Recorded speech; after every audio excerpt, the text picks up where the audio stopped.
ಒಂದು ವೇಳೆ ಉದ್ದೇಶ ಇಲ್ಲ ಅಂದರೆ ಆ ಜೀವಿತದಲ್ಲಿ ಅರ್ಥ ಇರುವುದಿಲ್ಲ. ಉದ್ದೇಶ ಇಲ್ಲ ಅಂದರೆ ಅರ್ಥ ಇರುವುದಿಲ್ಲ. ಉದ್ದೇಶ ಅಂತಂದರೆ ನಾನು ಯಾಕಿದ್ದೇನೆ, ಅಥವಾ ಯಾಕೆ ನಾವಿದ್ದೇವೆ, ಯಾಕೆ ಯಾವುದೇ ಒಂದು ವಿಷಯ ಯಾಕೆ ನಾವು ಮಾಡ್ತೇವೆ, ಯಾಕೆ ನಾವು ಬದುಕಿದ್ದೇವೆ,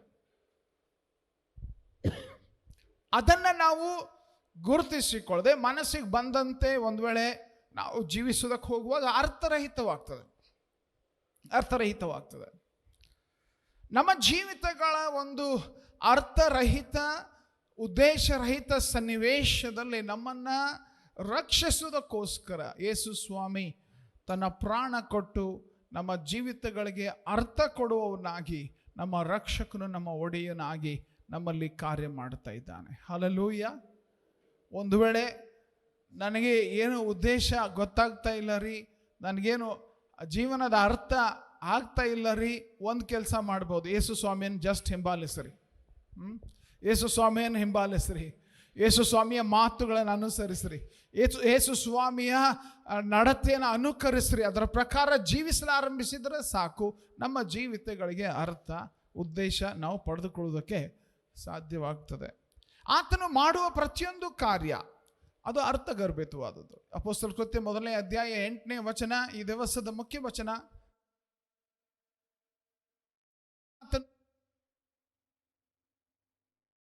ಆದರೆ ಪವಿತ್ರಾತ್ಮನು ನಿಮ್ಮ ಮೇಲೆ ಬರಲು ನೀವು ಬಲವನ್ನು ಹೊಂದಿ ಯೆರೂಸಲೇಮಿನಲ್ಲಿಯೂ ಎಲ್ಲ ಯೂದಾಯ ಸಮಾರ್ಯ ಸೀಮೆಗಳಲ್ಲಿಯೂ ಭೂಲೋಕದ ಕಟ್ಟಕಡೆಯವರೆಗೂ ನನಗೆ ಸಾಕ್ಷಿಗಳಾಗಿರಬೇಕು ಅಂದನು. ಈ ವಚನ ನಮಗೆ ಬಹಳ ಸ್ಪಷ್ಟವಾಗಿ ಪರಿಶುದ್ಧಾತ್ಮನ ಆಗಮನ ಮತ್ತು ಪರಿಶುದ್ಧಾತ್ಮನ ಆಗಮನದ ಉದ್ದೇಶ ತಿಳಿಸ್ತದೆ. ವಿಶ್ವಾಸಿಗಳಿಗೆ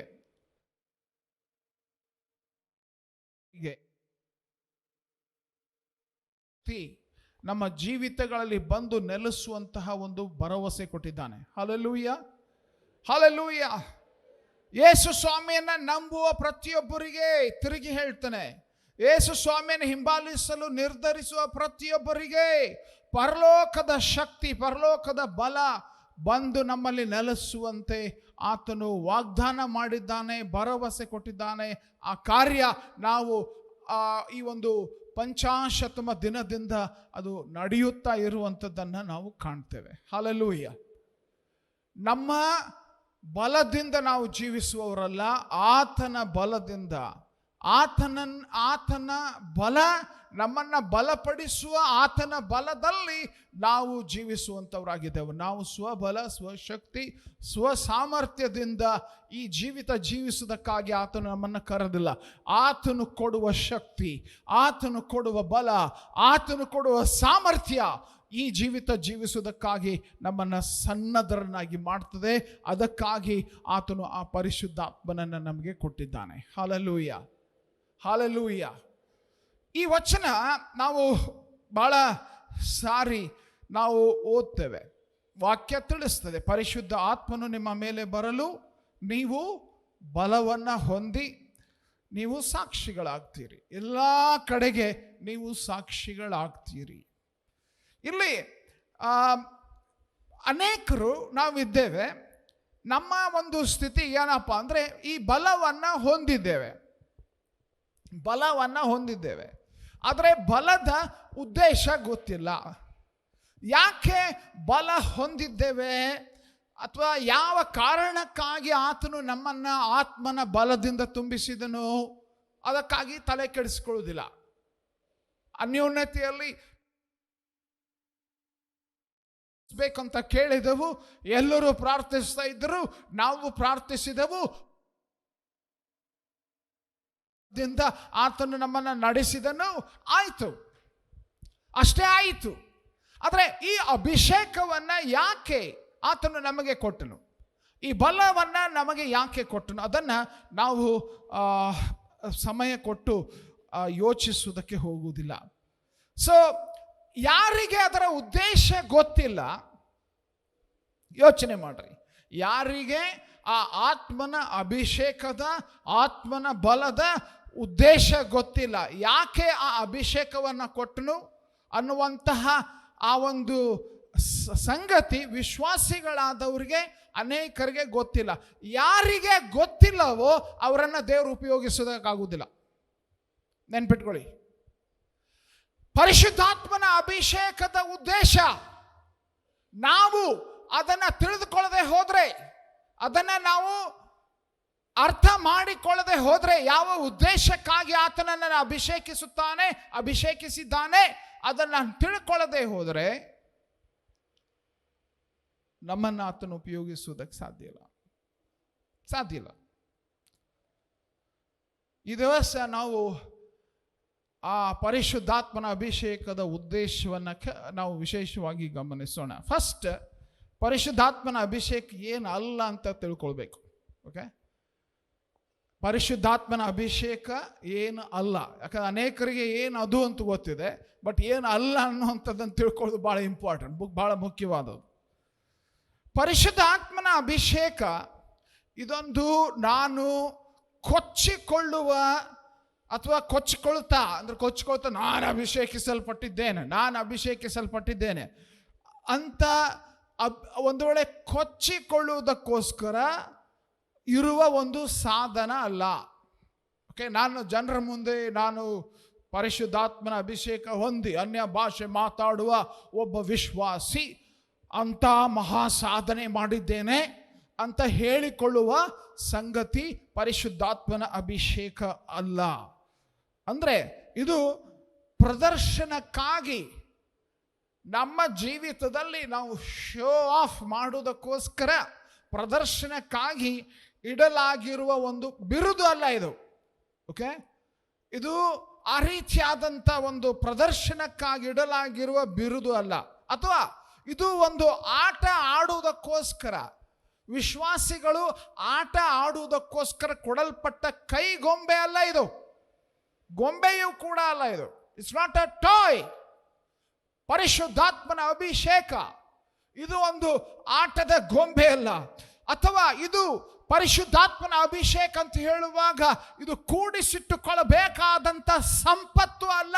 ಪರಿಶುದ್ಧಾತ್ಮನ ಅಭಿಷೇಕ ಇದು ಬಹಳ ಅಮೂಲ್ಯ ಆಸ್ತಿ ಅಂತ ಅದನ್ನು ನಾವು ಕೂಡಿಸಿಟ್ಟುಕೊಂಡು ಶೇಖರಿಸಿಟ್ಟುಕೊಂಡು ಅದನ್ನು ಯಾರಿಗೂ ಮುಟ್ಟದಿರುವಂತೆ ಆ ರೀತಿಯಾಗಿ ಕಾಪಾಡಿಕೊಳ್ಳುವ ಸಂಪತ್ತು ಕೂಡ ಅದಲ್ಲ. ಇನ್ನು ಕೆಲವರು ಯೋಚಿಸಬಹುದು, ಪರಿಶುದ್ಧಾತ್ಮನ ಅಭಿಷೇಕ ಅಂದರೆ ನನ್ನ ನಾಯಕತ್ವದಲ್ಲಿ ನಾನು ಉನ್ನತವಾದ ಹೆಜ್ಜೆಗೆ ಬರಬೇಕು. ಅಂದರೆ ಸಭೆಯಲ್ಲಿ ನನ್ನ ನಾಯಕತ್ವದ ಬೇರೆ ಬೇರೆ ಸ್ಟೇಜಸ್ ಇದೆ, ಅದರಲ್ಲಿ ನಾನು ಉನ್ನತಕ್ಕೆ ಬರಬೇಕಂದ್ರೆ ಪರಿಶುದ್ಧಾತ್ಮನ ಅಭಿಷೇಕ ಹೊಂದಬೇಕು. ಕೆಲವರು ಆ ರೀತಿಯ ಕನಸು ಕಾಣ್ತಿರ್ತಾರೆ. ಇಲ್ಲ, ನೋ. ಅಭಿಷೇಕ ಹೊಂದಿದರೆ ನಾನು ದೇವರ ವಾಕ್ಯವನ್ನು ಬೋಧಿಸ್ಬೋದು ಅಥವಾ ದೇವರ ವಾಕ್ಯವನ್ನು ಕಲಿಸ್ಬೋದು ಅಂತ ಅಲ್ಲ. ನೋ, ಆ ಉದ್ದೇಶಕ್ಕಾಗಿ ಅಲ್ಲ ಇದು. ಇವೆಲ್ಲ ತಪ್ಪಾದ ಕಾರಣಗಳು. ಯಾಕಪ್ಪ ನೀನು ಪರಿಶುದ್ಧಾತ್ಮನನ್ನು ಹುಡುಕ್ತಾ ಇದ್ದೀಯಾ? ಯಾಕಪ್ಪ ನೀನು ಪರಿಶುದ್ಧಾತ್ಮನ ಅಭಿಷೇಕಕ್ಕಾಗಿ ಪ್ರಾರ್ಥಿಸ್ತಾ ಇದ್ದೀಯಾ? ನಾನು ಲೀಡರ್ ಆಗಬೇಕು, ನಾನು ಪೊಸಿಷನ್ ಬರಬೇಕು, ಅಥವಾ ನಾನು ಏನಂತಾರೆ ಪ್ರಸಂಗ ಮಾಡಬೇಕು. ತಪ್ಪಾದ ಕಾರಣಗಳು. ಪ್ರಿಯರೇ, ಪರಿಶುದ್ಧಾತ್ಮನ ಅಭಿಷೇಕ ಇನ್ನು ಕೆಲವರು ಯೋಚಿಸ್ತಾ ಇದ್ದಾರೆ ಏನಂತ, ಎಲ್ಲ ಸಮಸ್ಯೆಗಳಿಗೆ ಪರಿಹಾರ ಪರಿಶುದ್ಧಾತ್ಮನ ಅಭಿಷೇಕ.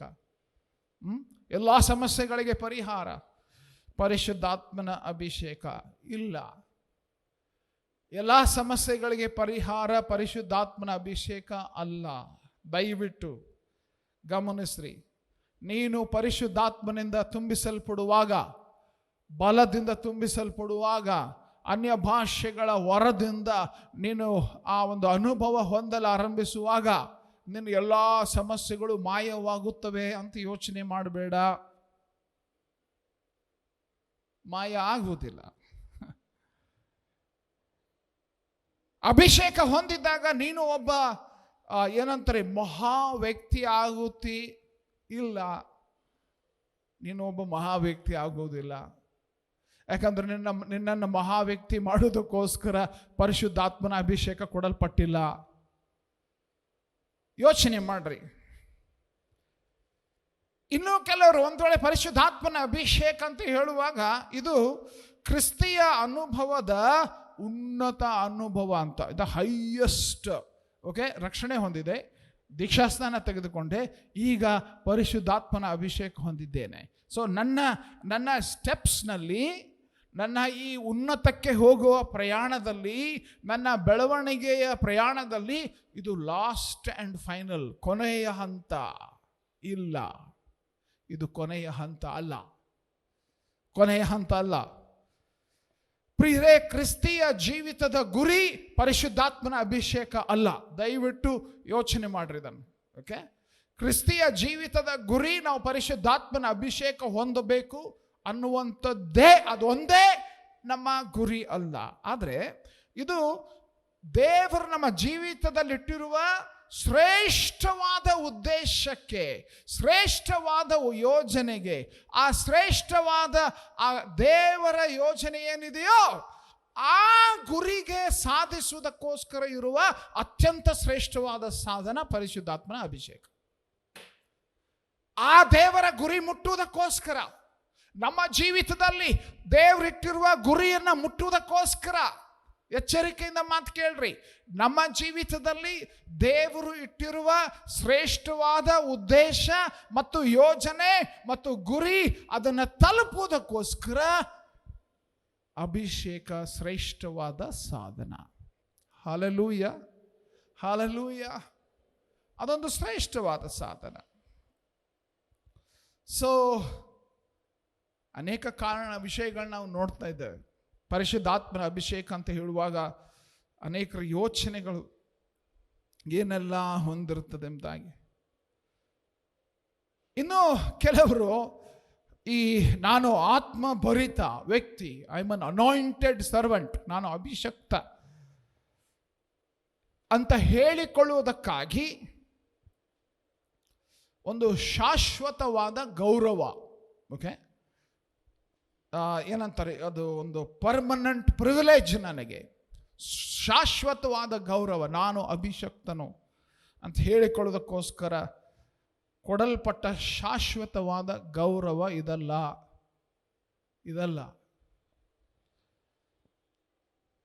ಪ್ರಿಯರೇ, ನನ್ನಲ್ಲಿ ಪವಿತ್ರಾತ್ಮನು ಇದ್ದಾನೆ ಅಂದುಕೊಳ್ಳಲು ಇದೊಂದು ಲೈಸೆನ್ಸ್ ಅಲ್ಲ. ಮಾತಿನಲ್ಲಿ, ಅನ್ಯೋನ್ಯತೆಯಲ್ಲಿ ನಾನು ಪರಿಶುದ್ಧಾತ್ಮನ ಅಭಿಷೇಕ ಹೊಂದಿದ್ದೇನೆ, ಜಾಗ್ರತೆ, ಅದೊಂದು ಅಭಿಷೇಕವನ್ನು ಒಂದು ಲೈಸೆನ್ಸ್ ಥರ, ನಾನು ಎಲ್ಲರಿಗಿಂತ ಶ್ರೇಷ್ಠ, ನಾನೆಲ್ಲರಿಗಿಂತ ಉನ್ನತ, ನಾನೆಲ್ಲರಿಗಿಂತ ಬೆಟರ್, ಲೈಸೆನ್ಸ್ ಅಲ್ಲ. ದಯವಿಟ್ಟು ನೆನ್ಪಿಟ್ಕೊಳ್ರಿ, ಪರಿಶುದ್ಧ ಆತ್ಮನ ಅಭಿಷೇಕ ಹೊಂದಿದ ಅನುಭವವನ್ನು ನಾವೆಲ್ಲರೂ ಕಾಪಾಡಿಕೊಳ್ಳಬೇಕು. ಕಾಪಾಡಿಕೊಳ್ಳದೆ ಹೋದರೆ ಈ ಅನುಭವ ಹಾರಿ ಹೋಗ್ತದೆ. ಯಾಕೆಂದರೆ ಪರಿಶುದ್ಧಾತ್ಮನು ಪಾರಿವಾಳದೋಪಾದಿಯಲ್ಲಿ ಬಂದವನು. ಆ ಪಾರಿವಾಳವನ್ನು ನಾವು ಕಾಪಾಡಿಕೊಳ್ಳದೆ ಹೋದರೆ, ವಿನಯತೆಯಿಂದ, ನಮ್ರತೆಯಿಂದ, ಸೂಕ್ಷ್ಮತೆಯಿಂದ, ವಿಧೇಯತೆಯಿಂದ, ದೀನತೆಯಿಂದ ನಾವು ಆ ಪರಿಶುದ್ಧಾತ್ಮನಿಗೆ ಅಧೀನರಾಗಿ ಕಾಪಾಡಿಕೊಳ್ಳದೆ ಹೋದರೆ, ನನಗೆ ಅಭಿಷೇಕ ಆಯಿತು, ನಾನು ಅನ್ಯ ಭಾಷೆ ಮಾತಾಡ್ತಾ ಇದ್ದೇನೆ ಅಂತ ಹೇಳಿಕೊಂಡು ಒಂದು ವೇಳೆ ಬೇರೆ ತಪ್ಪಾದ ಮಾರ್ಗಗಳನ್ನು ನಾವು ಹಿಡಿದ್ರೆ ಈ ಹಕ್ಕಿ ಹಾರಿ ಹೋಗ್ತದೆ. ಎಚ್ಚರಿಕೆ. ಓಕೆ, ಸೊ ಆತ್ಮನ ಅಭಿಷೇಕ ಏನು ಅಲ್ಲ ಅಂತ ನೋಡಿದೆವು. ಇದು ಕೊಚ್ಚಿಕೊಳ್ಳುವುದಕ್ಕೋಸ್ಕರ ಇರುವ ಸಾಧನೆಯಲ್ಲ, ಇದು ನಾಯಕತ್ವಕ್ಕೆ ಹೋಗುವ ಒಂದು ವಿಧಾನ ಅಲ್ಲ, ಇದು ಆತ್ಮಿಕ ಸಮಸ್ಯೆಗಳಿಗೆ ಪರಿಹಾರ ಅಲ್ಲ, ಇದು ಆತ್ಮಿಕ ಜೀವಿತದ ಉನ್ನತ ಅನುಭವ ಅಲ್ಲ, ಇದು ಆತ್ಮಭರಿತ ಅಂತ ಹೇಳಿಕೊಳ್ಳುವುದಕ್ಕಾಗಿ ಇರುವ ಒಂದು ಶಾಶ್ವತ ಗೌರವ ಅಲ್ಲ. ನೋ, ಇದೆಲ್ಲ ಅಲ್ಲ. ಹಾಗಾದರೆ ಪರಿಶುದ್ಧಾತ್ಮನ ಅಭಿಷೇಕ ಅಂದರೆ ಏನು? ನಾವು ಇಲ್ಲಿ ಈ ವಾಕ್ಯ ನಮಗೆ ತಿಳಿಸುವ ಪ್ರಕಾರ, ಆದರೆ ಪವಿತ್ರ ಆತ್ಮನು ನಿಮ್ಮ ಮೇಲೆ ಬರಲು ನೀವು ಬಲವನ್ನು ಹೊಂದಿ ಯೆರೂಸಲೇಮಿನಲ್ಲಿಯೂ ಎಲ್ಲ ಯೂದಾಯ ಸಮಾರ್ಯ ಸೀಮೆಗಳಲ್ಲಿಯೂ ಭೂಲೋಕದ ಕಟ್ಟ ಕಡೆಯವರೆಗೂ ನನಗೆ ಸಾಕ್ಷಿಗಳಾಗಿರಬೇಕು ಅಂದನು. ಫಸ್ಟ್ ವಾಕ್ಯ ತಿಳಿಸುವ ಪ್ರಕಾರ ಇದು. ವಾಕ್ಯ ಇಲ್ಲಿ ನೇರವಾಗಿ ತಿಳಿಸ್ತಾ ಇದೆ. ಈ ಸತ್ಯ ನಾವು ಗಮನಿಸಬೇಕು. ಕ್ರಿಸ್ತನ ಸಾಕ್ಷಿ ಆಗಲು ಕೊಡಲ್ಪಟ್ಟ ದೈವಿಕ ಬಲವೇ ಪರಿಶುದ್ಧಾತ್ಮನ ಅಭಿಷೇಕ. ಕ್ರಿಸ್ತನ ಸಾಕ್ಷಿ ಆಗಲು ಕೊಡಲ್ಪಟ್ಟ ದೈವಿಕ ಬಲವೇ ಪರಿಶುದ್ಧಾತ್ಮನ ಅಭಿಷೇಕ. ಇಲ್ಲಿ ಈ ಮಾತು ನಾವು ಹೇಳ್ತಾ ಇರುವಾಗ ಯೇಸು ಸ್ವಾಮಿ, ನಾವು ಇಲ್ಲಿ ಪರಿಶುದ್ಧಾತ್ಮನ ಅಭಿಷೇಕ ಅಂತ ಹೇಳ್ತಾ ಇದ್ದೇವೆ. ಯೇಸು ಸ್ವಾಮಿ ಈ ಅನುಭವಕ್ಕೆ ಯಾವ ಹೆಸರು ಕೊಟ್ಟರು ಗೊತ್ತಾ? ನಾವು ಲೂಕನ ಸುವಾರ್ತೆ 24ನೇ ಅಧ್ಯಾಯ 49ನೇ ವಚನದಲ್ಲಿ ಅದನ್ನು ನೋಡ್ತೇವೆ. ಏನು ಆತನು ನಮ್ಗೆ ಅಭಿಷೇಕ ಅಥವಾ ಆ ಒಂದು ಮಾತನ್ನು ಉಪಯೋಗಿಸುವುದಿಲ್ಲ. ಆತನು ಉಪಯೋಗಿಸುವಂಥ ಮಾತು ನೋಡ್ರಿ, ಈಗೋ ನನ್ನ ತಂದೆಯು ವಾಗ್ದಾನ ಮಾಡಿದ್ದನ್ನು ನಿಮಗೆ ಕಳುಹಿಸಿಕೊಡುತ್ತೇನೆ.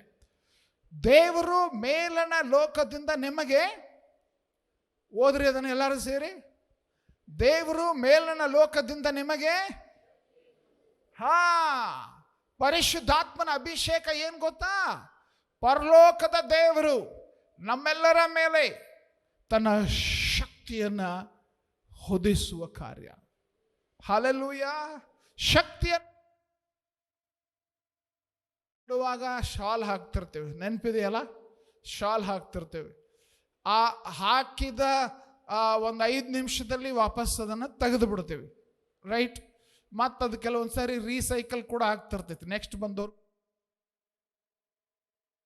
ಸೈಕಲ್ ಆಗ್ತಿರ್ತೈತಿ. ಬಟ್ ಇದು ದೇವರು ಹೊದಿಸುವ ಶಾಲ್. ಹಲ್ಲೆಲೂಯಾ. ಮನುಷ್ಯ ನಿನಗವ ಶಾಲ್ ಹಾಕ್ತಾನೋ ಇಲ್ವೋ ಗೊತ್ತಿಲ್ಲ.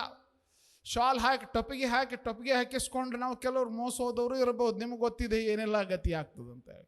ಓಕೆ, ಬಟ್ ಇಲ್ಲಿ ದೇವರು ತನ್ನ ಶಕ್ತಿ ಅಭಿಷೇಕ. ಹಲ್ಲೆಲೂಯಾ.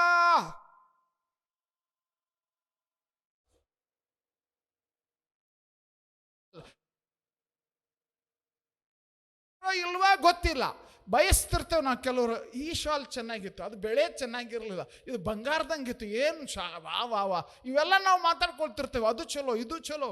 ಆದ್ರೆ ಪ್ರಿಯರೇ, ದೇವ್ರು ನಮಗೆ ಶಾಲ್ ಹಾಕಿಲ್ಲ ಅಂತಂದ್ರೆ ನಾವು ಬಲಹೀನರಾಗಿ ಬಿದ್ದು ಹೋಗ್ತೇವೆ. ಪಕ್ಕದವ್ರು ಕೇಳ್ರಿ, ನಿಮ್ಗೆ ದೇವ್ರು ಶಾಲ್ ಹಾಕ್ಯಾನ ಅಂತ ಕೇಳ್ರಿ. ಹಲ್ಲೆಲೂಯಾ. ದೇವರು ಶಕ್ತಿಯಿಂದ ನಿಮ್ಮನ್ನ ಹೊದಿಸುವ ತನಕ. ಯೇಸು ಸ್ವಾಮಿ ಪರಿಶುದ್ಧಾತ್ಮನ ಅಭಿಷೇಕಕ್ಕೆ ಕೊಟ್ಟಂತ ಹೆಸರೇನಂದ್ರೆ ದೇವರು ಶಾಲ್ ಹಾಕುವಂತ ಕಾರ್ಯ. ಅದು ಹಲ್ಲೆಲೂಯಾ. ದೇವರ ಶಾಲ್ ಹಾಕುವಂತ ಕಾರ್ಯ. ಸೊ ನಾವು ಅದನ್ನ ಕಳಚಿ ಬಿಡುವುದಕ್ಕಾಗುವುದಿಲ್ಲ. ನಾವು ಹೊತ್ತುಕೊಂಡು ಎಲ್ಲಿಯವರೆಗೆ ನಡೆಯುವುದಕ್ಕೆ, ಜೀವಿಸುವುದಕ್ಕೆ ಸಿದ್ಧವಿದ್ದೇವೋ ಅಲ್ಲಿಯವರೆಗೂ ಅದನ್ನ ಹೊತ್ತುಕೊಂಡು ಜೀವಿಸುವುದಕ್ಕೆ ದೇವರು ಅನುಮತಿಸ್ತಾನೆ. ಎಲಿಯನ ಆ ಶಾಲ್ ಎಲೀಷನ ಮೇಲೆ ಬೀಳುವವರೆಗೂ ಅವನು, ನನಗೆ 2ರಷ್ಟು ಬೇಕಪ್ಪ ಹೊದಿಕೆ, 2ರಷ್ಟು. ಅವನು ರಥವನ್ನ ಮೇಲೆ ಎತ್ತಲ್ಪಡುತ್ತಾ ಇದ್ದಾಗ ಆ ಶಾಲ್ ಬಿತ್ತು, ಅವನು 2ರಷ್ಟು ಅದನ್ನು ಅನುಭವಿಸುವುದಕ್ಕೆ ಸಾಧ್ಯವಾಯಿತು. ಅದೇ ಶಕ್ತಿಯನ್ನ, ಅದೇ ಬಲವನ್ನ, ಅದೇ ಹೊದಿಕೆಯನ್ನ ದೇವರು ನಮ್ಮ ಮೇಲೆ ಸುರಿಸುವುದಕ್ಕೆ ಆಸಕ್ತಿ ಉಳ್ಳವನಾಗಿದ್ದಾನೆ. Hallelujah, hallelujah. ಇಲ್ಲಿ ಈ ಅಭಿಷೇಕದ ಉದ್ದೇಶ ಧೈರ್ಯದಿಂದ ನಾವು ಸೇವೆಯಲ್ಲಿ ಸಕ್ರಿಯವಾಗಿ ಕೆಲಸ ಮಾಡುವುದಕ್ಕಾಗಿ ಆತ ನಮ್ಮನ್ನು ಅಭಿಷೇಕಿಸುತ್ತಾನೆ. ಇದು ನಾವು ನೆನಪಿಟ್ಕೊಳ್ಬೇಕು. ಶಕ್ತಿಯಿಂದ ಹೊದಿಸಿ ಸಾಕ್ಷಿಯಾಗುವುದಕ್ಕೋಸ್ಕರ ಕಳುಹಿಸುವ ಆತನು ನಮ್ಮನ್ನು ಧೈರ್ಯದಿಂದ ವಿಧವಾದ ರೀತಿಯಲ್ಲಿ ಸೇವೆ ಮಾಡುವುದಕ್ಕಾಗಿ ನಡೆಸ್ತಾನೆ. ನಾವು ಸುಮ್ಮನೆ ಕೂತ್ಕೊಳ್ಳೋದಕ್ಕಾಗುವುದಿಲ್ಲ. ಆತ್ಮ ಭರಿತ ಜೀವಿತ ಅಂತಂದ್ರೆ ನಾವು ಕೈ ಕಟ್ಟಿ ಸೋಮಾರಿಗಳಂತೆ ಜೀವಿಸುವುದಕ್ಕಾಗುವುದಿಲ್ಲ. ಯಾಕಂದ್ರೆ ಆ ಬೆಂಕಿ, ಆ ಶಕ್ತಿ ಅದು ಏನು ಮಾಡ್ತದೆ? ನಮ್ಮ ಕೈ ಚುರು ಅಂತಿರ್ತದೆ. ಏನೋ ಮಾಡ್ಬೇಕು. ಯಾಕಂದ್ರೆ ಇದು ನಮ್ಮ ಸ್ವಂತ ಬಲದಿಂದ ಅಲ್ಲ, ಸ್ವಂತ ಬಲದಿಂದ ನಾವು ಮಾಡ್ಲಿಕ್ಕೆ ಹೋಗುವಾಗ ಸುಸ್ತಾಗಿ ನಾವು ಒಂದು ವೇಳೆ ಆಯಾಸವಾಗಿ ನಾವು ರಿಟೈರ್ಡ್ ಆಗಿಬಿಡ್ತೀವಿ. ಬಟ್ ಏನು ಗೊತ್ತಾ, ಸೇವೆಯಲ್ಲಿ ರಿಟೈರ್ಮೆಂಟೇ ಇಲ್ಲ, ಗೊತ್ತಲ್ಲ ನಿಮಗೆ. ಸೇವೆ ಮಾಡುವ ಕಾರ್ಯದಲ್ಲಿ ರಿಟೈರ್ಮೆಂಟೇ ಇಲ್ಲ, ಪ್ರಮೋಷನ್ ಇದೆ. ರಿಟೈರ್ಮೆಂಟ್ ಆದಕ್ಕೂ ಪ್ರಮೋಷನ್ ಆಗಿಬಿಟ್ಟಿರ್ತದೆ, ನಾವು ಹೋಗ್ಬಿಟ್ಟಿರ್ತೀವಿ ಪರಲೋಕ ರಾಜ್ಯಕ್ಕೆ. ಓಕೆ, ನಮಗೆ ರಿಟೈರ್ಮೆಂಟ್ ಇಲ್ಲ. ರಿಟೈರ್ಮೆಂಟ್ ಅಂದರೆ ಪ್ರಮೋಷನ್, ಅದು ಅಷ್ಟೇ, ದೇವರ ಸಾನ್ನಿಧ್ಯಕ್ಕೆ ಪ್ರಮೋಷನ್. ಸೊ ನಾವು ನೆನ್ಪಿಟ್ಕೊಳ್ಳೋಣ, ಸಕ್ರಿಯವಾಗಿ ಚುರುಕಾಗಿ ಚಟುವಟಿಕೆ. ನಾವು ಆತ್ಮಭರಿತ ಜೀವಿತದ ವಿಶೇಷತೆ ಏನು ಗೊತ್ತಾ, ನಾವು ಸೋಮಾರಿಗಳಾಗಿರೋದಕ್ಕೆ ಸಾಧ್ಯವಿಲ್ಲ. ಅದನ್ನು ನಾವು ನೆನ್ಪಿಟ್ಕೊಳ್ಳಿ. ಸೊ ಪರಿಶುದ್ಧಾತ್ಮನ ಅಭಿಷೇಕ ನಾವು ಹೊಂದುವಾಗ ಶಕ್ತಿಯಿಂದ ಹೊದಿಸಲ್ಪಡ್ತೇವೆ, ನಾವು ಸೇವೆಯಲ್ಲಿ ಬಲವಾಗಿ ಇನ್ವಾಲ್ವ್ ಆಗ್ತೇವೆ. ಅದು ಆತನ ಉದ್ದೇಶ. ನೆನ್ಪಿಟ್ಕೊಳ್ಳಿ. ಇನ್ನೊಂದು ಮಹತ್ವದ ಅಂಶ, ಆತ್ಮನ ವರಗಳ ಹೊಂದುವುದಕ್ಕೋಸ್ಕರ, ಆತ್ಮನ ವರಗಳನ್ನು ಹೊಂದುವುದಕ್ಕೋಸ್ಕರ ಅದು ಅಭಿಷೇಕ ಒಂದು ಬಾಗಿಲೋದು ತೆರೀತದೆ, ಹೆಬ್ಬಾಗಿಲೋದು. ಓಕೆ, ಪರಿಶುದ್ಧಾತ್ಮನ ಬಲದಿಂದ ನಾವು ತುಂಬಿಸಲ್ಪಡುವಾಗ, ಪರಿಶುದ್ಧಾತ್ಮನ ವರಗಳಿಂದ ತುಂಬಿಸಲ್ಪಡುವುದಕ್ಕೋಸ್ಕರ ಒಂದು ಹೆಬ್ಬಾಗಿಲು ತೆರೀತದೆ. ನಾವು ಕೊರಿಂಥ ಪತ್ರಿಕೆಯೊಳಗೆ ಈ ವಿಷಯ ಅಧ್ಯಾಯ ನೋಡ್ರಿ, 38-39 ಮಾರ್ಗಕ್ಕೆ ಬಂದವರೊಂದಿಗೆ ಮಾತನಾಡಿದಾಗ ಹೇಳ್ತಾನೆ, ನಿಮ್ಮ ಪಾಪಗಳು ಪರಿಹಾರವಾಗುವುದಕ್ಕಾಗಿ ನಿಮ್ಮಲ್ಲಿ ಪ್ರತಿಯೊಬ್ಬನು ದೇವರ ಕಡೆಗೆ ತಿರುಗಿಕೊಂಡು ಯೇಸು ಕ್ರಿಸ್ತನ ಹೆಸರಿನ ಮೇಲೆ ದೀಕ್ಷಾಸ್ನಾನ ಮಾಡಿಸಿಕೊಳ್ಳಿರಿ, ಆಗ ನೀವು ಪವಿತ್ರಾತ್ಮ ದಾನವನ್ನು ಹೊಂದುವಿರಿ. ಆ ವಾಗ್ದಾನವು ನಿಮಗೂ ನಿಮ್ಮ ಮಕ್ಕಳಿಗೂ ದೂರವಾಗಿರುವವರೆಲ್ಲರಿಗೂ ಅಂತೂ ನಮ್ಮ ದೇವರಾಗಿರುವ ಕರ್ತನು ತನ್ನ ಕಡೆಗೆ ಕರೆದವರೆಲ್ಲರಿಗೆ ಮಾಡೋಣವಾಗಿದೆ ಎಂದು ಹೇಳಿದನು. ಕೆಲವರು ಈ ಮಾತು ಹೇಳ್ತಾರೆ, ಇಲ್ಲ ಇದು ಬರೀ ಅಪೊಸ್ತಲರಿಗಷ್ಟೇ. ಪೇತ್ರನೇ ಈ ಮಾತಲ್ಲಿ ಒಪ್ಪಿಕೊಂಡು ಹೇಳ್ತಾ ಇದ್ದಾನೆ, ಇದು ಕೇವಲ ನಿಮಗಷ್ಟೇ ಅಲ್ಲ, ಈ ವಾಗ್ದಾನ ನಿಮ್ಮ ಮಕ್ಕಳಿಗೂ ದೂರವಾಗಿರುವ ಎಲ್ಲರಿಗೂ ಅದು ಕೊಡಲ್ಪಟ್ಟಿದೆ. ಸೊ ಆತ್ಮನ ವರಗಳನ್ನು ಹೊಂದುವುದಕ್ಕಾಗಿ ತೆರೆಯುವ ಬಾಗಿಲು ಅಂತಂದರೆ, ಈ ವಾಕ್ಯ ನಮಗೆ ತಿಳಿಸುವ ಪ್ರಕಾರ ಒಂದು ಸ್ಪಷ್ಟ, ಇದು ನನಗಷ್ಟೇ ಅಲ್ಲ,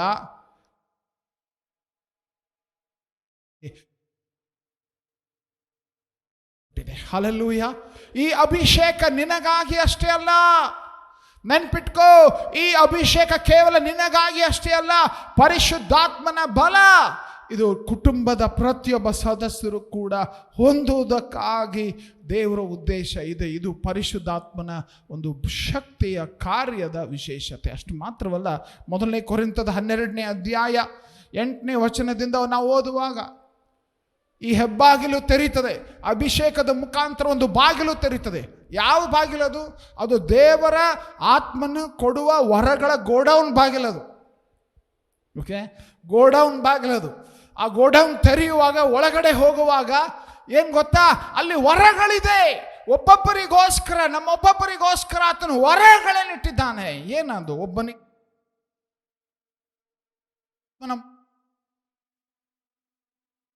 ಒಬ್ಬನಿಗೆ ಆ ಆತ್ಮನಿಗೆ ಅನುಗುಣವಾಗಿ ವಿದ್ಯಾವಾಕ್ಯ, ಒಬ್ಬನಿಗೆ ಆತ್ಮನಿಂದಲೇ ನಂಬಿಕೆಯು, ಒಬ್ಬನಿಗೆ ಒಬ್ಬ ಆತ್ಮನಿಂದಲೇ ನಾನಾ ರೋಗಗಳನ್ನು ವಾಸಿ ಮಾಡುವ ವರವು, ಒಬ್ಬನಿಗೆ ಮಹತ್ತುಗಳನ್ನು ಮಾಡುವ ವರವು, ಒಬ್ಬನಿಗೆ ಪ್ರವಾದನೆಯ ವರವು, ಒಬ್ಬನಿಗೆ ಸತ್ಯಾಸತ್ಯಾತ್ಮಗಳನ್ನು ವಿವೇಚಿಸುವ ವರವು, ಒಬ್ಬನಿಗೆ ವಿವಿಧ ವಾಣಿಗಳನ್ನು ಆಡುವ ವರವು, ಒಬ್ಬನಿಗೆ ವಾಣಿಗಳ ಅರ್ಥವನ್ನು ಹೇಳುವ ವರವು ಕೊಡಲ್ಪಟ್ಟಿದೆ. ಹಲ್ಲೆಲೂಯಾ. ಈ ವರಗಳು ಕೊಡಲ್ಪಟ್ಟಿದೆ. ಇದೆಲ್ಲ ದೇವರ ಆತ್ಮನ ಅಭಿಷೇಕ ತೆರೆಯುವ ದೊಡ್ಡ ಬಾಗಿಲು. ಈ ಅಭಿಷೇಕದ ಮುಖಾಂತರ ಈ ವರಗಳನ್ನು ನಾವು ಹೊಂದುವುದಕ್ಕೋಸ್ಕರ ಆ ದೊಡ್ಡ ಮಹಾದ್ವಾರವನ್ನು ದೇವರು, ಆತ್ಮನ ಅಭಿಷೇಕವೆಂಬ ಮಹಾದ್ವಾರವನ್ನು ತೆರೆದು ಇವೆಲ್ಲವುಗಳ ಕಾರ್ಯಕ್ಕಾಗಿ ಆತನು ನಮ್ಮನ್ನು ಆಮಂತ್ರಿಸ್ತಾನೆ. ಆದರೆ ಕೆಲವರು ನಾವು ಬಾಗಿಲಿನಲ್ಲೇ ನಿಂತುಬಿಟ್ಟಿದ್ದೇವೆ. ಗೋಡೌನ್ ಒಳಗೆ ಹೋಗಿಲ್ಲ ಏನೋ, ಯಾಕಂದ್ರೆ ನಮಗೆ ಕೊಡಲ್ಪಟ್ಟ ಶ್ರೇಷ್ಠವಾದ ವರ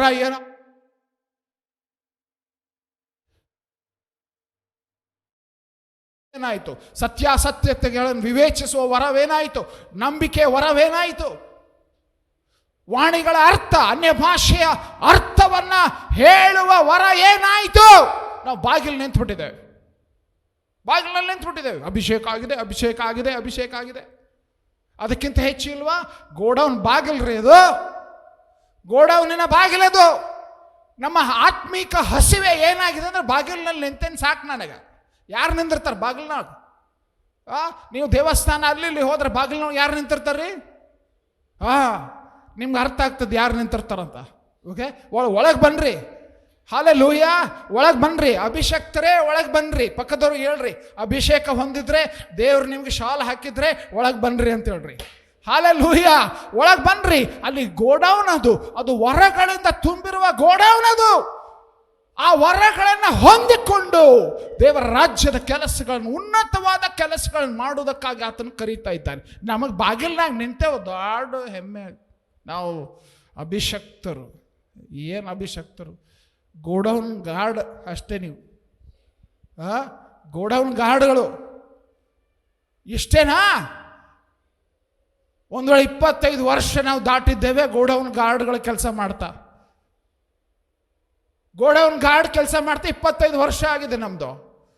ನಾವು ಮುಂದೆ ಒಳಗೆ ನುಗ್ಗಿ, ಸ್ವಾಮಿ ನೀ ಬೇಕು, ಇನ್ನೂ ಬೇಕು, ಇನ್ನೂ ಹೆಚ್ಚು ಬೇಕು, ಇನ್ನೂ ಹೆಚ್ಚು ಬೇಕು, ಈ ವರಗಳು ನನಗೆ ಬೇಕು ಕೇಳ್ತಾ ಇರೋರು ಎಲ್ಲಿದ್ದೇವೆ?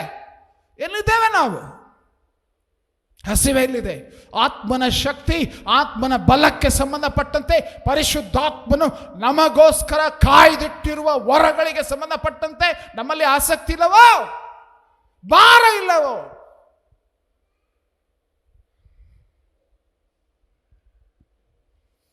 ಪರಿಶುದ್ಧಾತ್ಮನ ಅಭಿಷೇಕ ನಮ್ಮನ್ನು ಸಾಧಾರಣ ಜೀವಿತದಿಂದ ಅಸಾಧಾರಣವಾದ ಅದ್ಭುತ ಜೀವಿತಕ್ಕೆ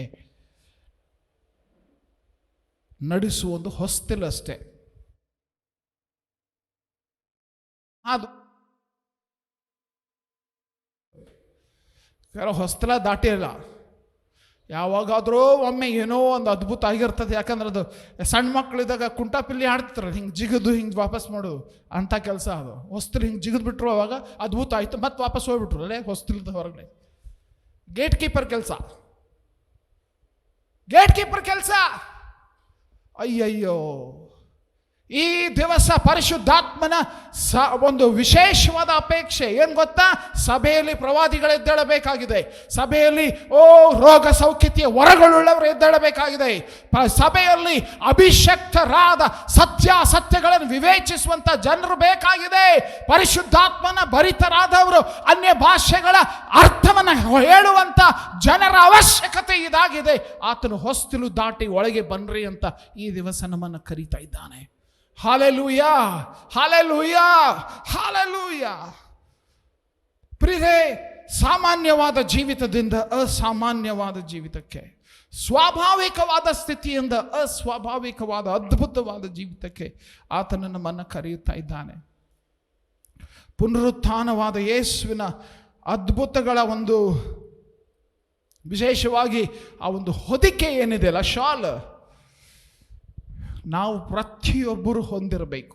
ಹಾಲೆಲೂಯಾ, ಪ್ರತಿಯೊಬ್ಬರು ಹೊಂದಿರಬೇಕು. ಇದನ್ನು ವಿಶೇಷವಾದ ಜನರಿಗೋಸ್ಕರ ಅಂತ ಯೋಚನೆ ಮಾಡಬೇಡ್ರಿ. ನೀನು ಯೇಸು ಸ್ವಾಮಿಯನ್ನು ನಂಬಿದ್ದಿ ಅಂದರೆ ನಂಬುವವರಿಂದ ಈ ಸೂಚಕ ಕಾರ್ಯಗಳು ಉಂಟಾಗುವಂತ ಮಾರ್ಕ 16ನೇ ಅಧ್ಯಾಯ ಸ್ಪಷ್ಟವಾಗಿ ಹೇಳ್ತದೆ. ನಮ್ಮಲ್ಲಿ ಪ್ರತಿಯೊಬ್ಬರಿಗೆ ಈ ಅಪೇಕ್ಷೆ ಇರಬೇಕು. ನಾನು ಸ್ವಾಮಿ ನಿನ್ನ ರಾಜ್ಯದ ಕೆಲಸಕ್ಕಾಗಿ, ನಿನ್ನ ರಾಜ್ಯದ ಉದ್ದೇಶಕ್ಕಾಗಿ ನೀನು ಕೊಡುವ ವರಗಳನ್ನು ಬಳಸಿ, ನೀನು ಕೊಡುವ ಸಾಮರ್ಥ್ಯಗಳನ್ನು ಬೆಳೆಸಿ ನಾನು ನಿನಗೋಸ್ಕರ ಸಾಮಾನ್ಯವಾದ ಜೀವಿತವಲ್ಲ, ಅಸಾಮಾನ್ಯವಾದ ಅದ್ಭುತವಾದ ಜೀವಿತ ನಾನು ಜೀವಿಸ ಬಯಸುತ್ತೇನೆ. ಯೇಸು ಸ್ವಾಮಿ ತನ್ನ ಸೇವೆಯನ್ನು ಕೂಡ ಆ ಹೊದಿಕೆಯನ್ನು ಹೊತ್ತುಕೊಂಡವನಾಗಿ ಮಾಡಿದನು. ಲೂಕನ ಸುವಾರ್ತೆ 4ನೇ ಅಧ್ಯಾಯ 18ನೇ ವಚನ ಹೇಳ್ತದೆ, ಕರ್ತನ ಆತ್ಮವು ನನ್ನ ಮೇಲೆ ಅದೇ. ಯಾಕೆ? ನಾನು ಅನ್ಯ ಭಾಷೆಯಲ್ಲಿ ಮಾತಾಡ್ತಾ ಕೂತ್ಕೊಳ್ಳೋದಕ್ಕೋಸ್ಕರವಾ? ಏನು ಹೇಳ್ತದೆ? ಪರಿಶುದ್ಧಾತ್ಮನು ನನ್ನ ಮೇಲೆ ಅದೇ, ಆತನು ನನಗೆ ಬಡವರಿಗೆ ಶುಭ ವರ್ತಮಾನವನ್ನು ಸಾರುವುದಕ್ಕೂ ಅಭಿಷೇಕಿಸಿದ್ದನು, ಸೆರೆಯಲ್ಲಿರುವವರಿಗೆ ಬಿಡುಗಡೆಯಾಗುವುದನ್ನು, ಕುರುಡರಿಗೆ ಕಣ್ಣು ಬರುವುದನ್ನು ಪ್ರಸಿದ್ಧಿಪಡಿಸುವುದಕ್ಕೂ, ಮನ ಮುರಿದವರನ್ನು ಬಿಡಿಸಿ ಕಳುಹಿಸುವುದಕ್ಕೂ,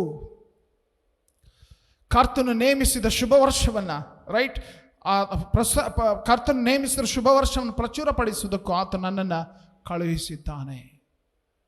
ಅಭಿಷೇಕ ಹೊಂದಿರುವಂಥದ್ದು ಪ್ರದರ್ಶನಕ್ಕಾಗಿ ಅಲ್ಲ, ಅಭಿಷೇಕ ಹೊಂದಿರುವಂಥದ್ದು ಕೊಚ್ಚಿಕೊಳ್ಳುವುದಕ್ಕಾಗಿ ಅಲ್ಲ. ಅಭಿಷೇಕ ಹೊಂದಿರುವಂಥದ್ದು ಬಡವರಿಗೆ ಶುಭವರ್ತಮಾನವನ್ನು ಸಾರುವುದಕ್ಕೂ, ಸೆರೆಯವರಿಗೆ ಬಿಡುಗಡೆ ಆಗುವುದನ್ನು, ಕುರುಡರಿಗೆ ಕಣ್ಣು ಬರುವುದನ್ನು, ಮನ ಮುರಿದವರನ್ನ ಬಿಡಿಸಿ ಕಳುಹಿಸುವುದಕ್ಕೂ ಆತ ನಮ್ಮನ್ನು ಅಭಿಷೇಕಿಸಿದ್ದಾನೆ. ಅಪೊಸ್ತಲರ ಕೃತ್ಯ 10ನೇ ಅಧ್ಯಾಯ 38ನೇ ವಚನ ತಿಳಿಸುತ್ತದೆ, ದೇವರು ನಜರೇತಿನ ಯೇಸುವನ್ನು ಪವಿತ್ರಾತ್ಮದಿಂದಲೂ ಬಲದಿಂದಲೂ ಅಭಿಷೇಕಿಸಿದನು. ದೇವರು ಆತನ ಸಂಗಡ ಇದ್ದದರಿಂದ ಆತನ ಉಪಕಾರಗಳನ್ನು ಮಾಡುತ್ತಾ ಸೈತಾನನಿಂದ ಬಾಧಿಸಲ್ಪಡುತ್ತಿರುವವರೆಲ್ಲರನ್ನ ಗುಣಪಡಿಸುತ್ತಾ ಸಂಚರಿಸಿದನು. ಇದೆಲ್ಲ ನಿಮಗೆ ಗೊತ್ತಾಗಿರುವುದಷ್ಟೇ. ನಮ್ಮೊಬ್ಬೊಬ್ಬರನ್ನ ಪ್ರಿಯರೇ ಬಲದಿಂದ ತುಂಬಿಸಿ, ಶಕ್ತಿಯಿಂದ ತುಂಬಿಸಿ, ತನ್ನ ಉದ್ದೇಶದ ಪ್ರಕಾರ ವರಗಳಿಂದ ತುಂಬಿಸಿ ನಮ್ಮನ್ನು ಆತನು ಉಪಯೋಗಿಸಲು ಬಯಸ್ತಾನೆ.